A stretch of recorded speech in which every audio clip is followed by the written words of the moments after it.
அனைவருக்கும் வணக்கம்.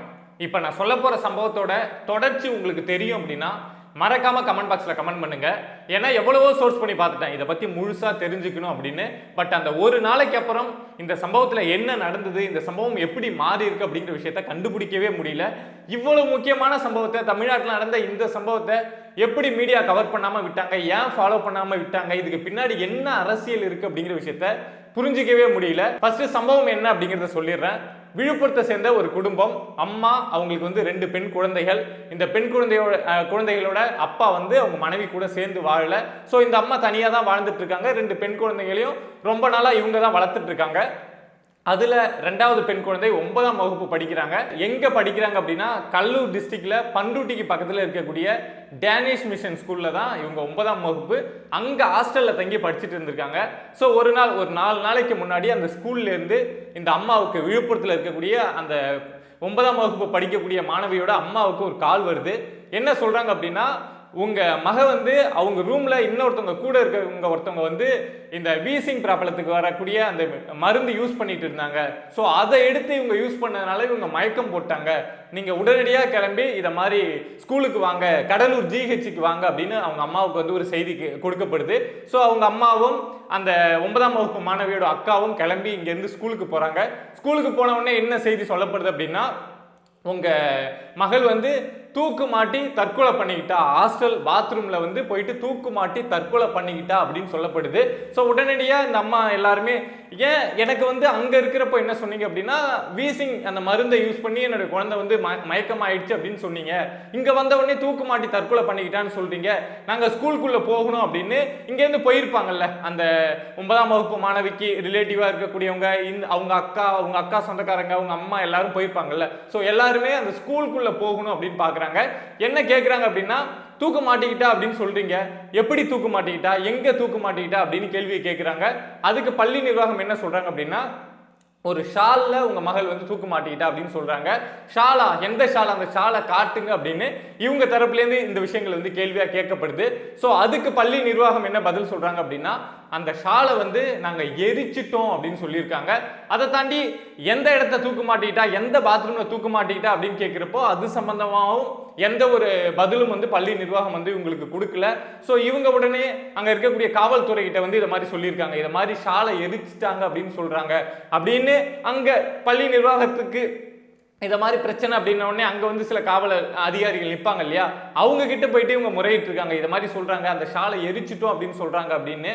ஸோ அதுக்கு காவல்துறையும் என்ன சொல்லியிருக்காங்க அப்படின்னா, எரிக்கிறதுலாம் சாதாரண விஷயம் தானே, இதை மாதிரி யாராவது இறந்துட்டா அந்த துணியெல்லாம் நம்ம தூக்கி போட்டு எரிக்க மாட்டோமா, ஸோ அதை மாதிரி தான் எரிச்சிருக்காங்க அப்படின்னு சொல்லிட்டு அலட்சியமா ஒரு பதில சொல்லியிருக்காங்க. யோசிச்சு பாருங்க, அந்த குழந்தை ஷால்ல தான் இறந்து போயிட்டாங்க அப்படின்னு சொல்றாங்க, அந்த ஷால் எங்கன்னு கேட்கிறப்போ எரிச்சிட்டோம் அப்படின்னு சொல்றாங்க. சம்பவம் நடந்த அடுத்த ஒரு 2 மணி நேரத்துக்குள்ள இதை மாதிரி ஒரு பதில சொல்றாங்க. ஸோ நான் வந்து என்னுடைய மகளுடைய பாடியை பார்க்கணும், அவ எங்க இருக்கா அப்படின்னு கேட்கிறப்போ கடலூர் ஜிஹெச்ல இருக்காங்க அப்படின்னு சொல்றாங்க. அங்க போய் மகளுடைய பாடியை பார்க்கலாம், உடல்ல ஏதாவது காயங்கள் இருக்கா, என்ன நடந்திருக்கு அப்படிங்கிற விஷயம் தெரிஞ்சுக்கலாம் அப்படின்னு அந்த அம்மா கடலூர் ஜிஹெச்சுக்கு போறாங்க. அங்க போனப்போ அங்க என்ன சொல்றாங்க அப்படின்னா, இல்ல இப்ப வந்து நாங்க மாத்திட்டோம், இப்ப வந்து அவங்க விழுப்புரம் ஜிஹெச்ல இருக்காங்க அப்படின்னு சொல்றாங்க. ஸோ அந்த அம்மாவும் அவங்க சொந்தக்காரங்க எல்லாம் சேர்ந்து அங்க இருந்து கிளம்பி திரும்ப விழுப்புரம் ஜிஹெச்சுக்கு வராங்க. ஸோ விழுப்புரம் ஜிஹெச்சுக்கு போனா அங்க என்ன சொல்றாங்க அப்படின்னா, இங்க இல்ல, நாங்க வந்து முண்டியம்பாக்கம் மெடிக்கல் காலேஜுக்கு வந்து அந்த உடலை மாத்திட்டோம், நீங்க அங்க போங்க அப்படின்னு சொல்றாங்க. ஸோ அதையும் கேட்டுட்டு அதுக்கப்புறம் வேற வழியே இல்லாம, ஏன்னா அலைய விட்டா நம்ம என்ன பண்ண முடியுமா, அவங்களுக்கு தன்னுடைய மகளுடைய அந்த இதை பார்க்கணும் அப்படின்னு, உடலை பார்க்கணும் அப்படிங்கிற ஒரு வருத்தம், என்ன பண்றதுன்னு தெரியாம திரும்ப முண்டியம்பாக்கம் மெடிக்கல் காலேஜ் போறாங்க. ஸோ அங்க போயிட்டுமே அந்த மகளுடைய உடலை அவங்க அம்மாவை பார்க்க விடவே இல்லை. சம்பவம் நடந்து இவங்க சொன்னது, இந்த அலைஞ்சதெல்லாம் பார்த்தோம் அப்படின்னா, அந்த சம்பவம் நடந்ததுலேருந்து கிட்டத்தட்ட 6-7 மணி நேரம் ஆயிடுச்சு. அது வரைக்கும் அந்த உடலை இவங்க அம்மாவையும் அவங்களுடைய அக்காவையும் பார்க்க விடவே இல்லை. ஆனா என்ன கேட்டிருக்காங்க அப்படின்னா, நாங்க போஸ்ட்மார்ட்டம் பண்ணணும், அதுக்கு கையெழுத்து போடுங்க அப்படின்னு சொல்லி கேட்டிருக்காங்க. பட் இந்த அம்மாவும் அவங்க அந்த இறந்து போன குழந்தையோட அக்காவும் உறுதியா இருந்திருக்காங்க, என்னுடைய தங்கச்சியோட உடலை நீங்க காட்டணும், உடல்ல ஏதாவது காயம் இருக்கா, நீங்க சூசைட் பண்ணிக்கிட்டா அப்படின்னு சொல்றீங்க, உடல்ல காயம் இருக்கா, வேற ஏதாவது இருக்கா அப்படிங்கிற விஷயத்த நாங்க பார்த்தா மட்டும்தான் நாங்க போஸ்ட்மார்ட்டத்துக்கு வந்து கையெழுத்து போடுவோம் அப்படின்னு சொல்லிட்டு உறுதியா நின்னாங்க. ஸோ இதுல அந்த இறந்து போன மாணவியோட குடும்பம் அவங்க எடுத்து வைக்கக்கூடிய குற்றச்சாட்டு என்ன அப்படின்னா, ஒரு ஃபர்ஸ்ட் விஷயம் என்ன சொல்றாங்க அப்படின்னா, என்னுடைய மகள் இதை மாதிரி தற்கொலை பண்ணிக்கிட்டா அப்படின்னு சொல்றீங்க. அதுலயே எங்களுக்கு பெரிய சந்தேகம் இருக்கு. ஏன்னா நீங்க அந்த ஷாலை உடனடியா எரிச்சிருக்கீங்க. அந்த பாத்ரூம் எது அப்படிங்கிறத காட்டவே மாட்டேங்கிறீங்க. ஏன்னா இந்த குழந்தையோட அம்மா வந்து கண்டிப்பா அந்த ஸ்கூலுக்கு வந்து ஹாஸ்டல்ல அந்த பெண் தங்கியிருக்கு அப்படின்னா போயிட்டு வருவாங்க, போய் பார்த்துட்டு வந்திருப்பாங்க, எத்தனையோ முறை கொண்டு போய் விட்டுட்டுலாம் வந்திருப்பாங்க. அப்பனா அந்த ஹாஸ்டல் பாத்ரூம் வந்து எவ்வளவு ஹைட் இருக்கும் எல்லாமே இந்த அம்மாவுக்கு தெரிஞ்சிருக்கும்ல. ஸோ அவங்க என்ன சொல்றாங்க அப்படின்னா அந்த பாத்ரூமே மொத்தம் 7 அடி உயரம் தான் இருக்கும். அந்த 7 அடி உயரத்துல எப்படி என்னுடைய மகள் வந்து இதை மாதிரி தூக்கு மாட்டி தற்கொலை பண்ணிக்க முடியும்? ஸோ எங்களுக்கு இந்த மரணத்துல பெரிய சந்தேகம் இருக்கு. அதை தாண்டி என்ன சொல்றாங்க அப்படின்னா இது தற்கொலையா அப்படிங்கிறதே எங்களுக்கு சந்தேகமா இருக்கு அப்படிங்கிற ஒரு கேள்வியும் வைக்கிறாங்க.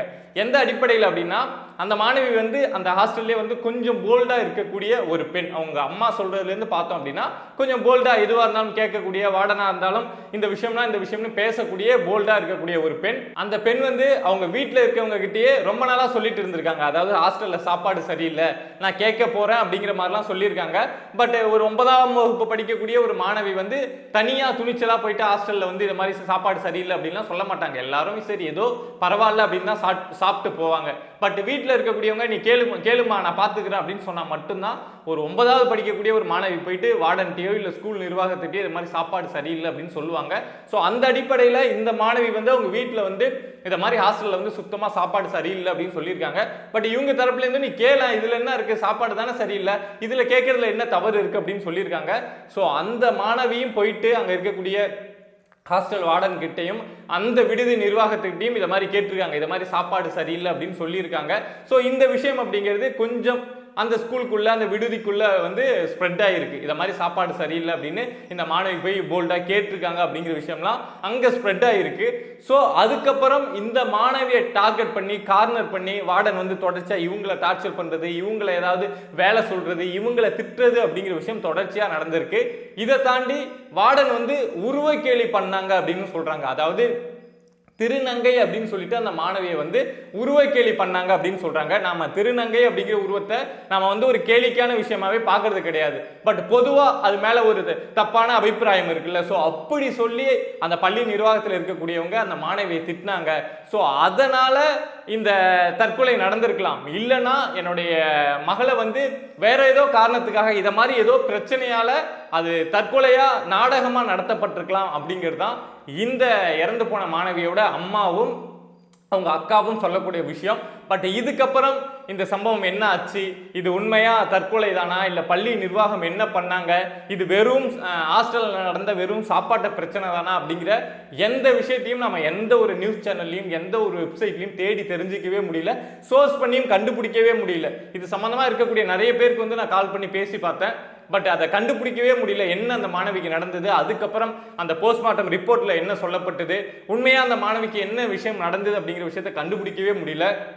ஒருவேளை நீங்க இந்த பண்ருட்டி இல்ல விழுப்புரம் இல்ல இந்த சம்பவம் தொடர்பா யாரையாவது உங்களுக்கு தெரியும் அப்படின்னா, நீங்க இதை பத்தி உங்களுக்கு ஒரு செய்தி தெரியும் அப்படின்னா கண்டிப்பா வந்து கமெண்ட் பாக்ஸ்ல கமெண்ட் பண்ணுங்க, நான் ரிப்ளை பண்றேன்.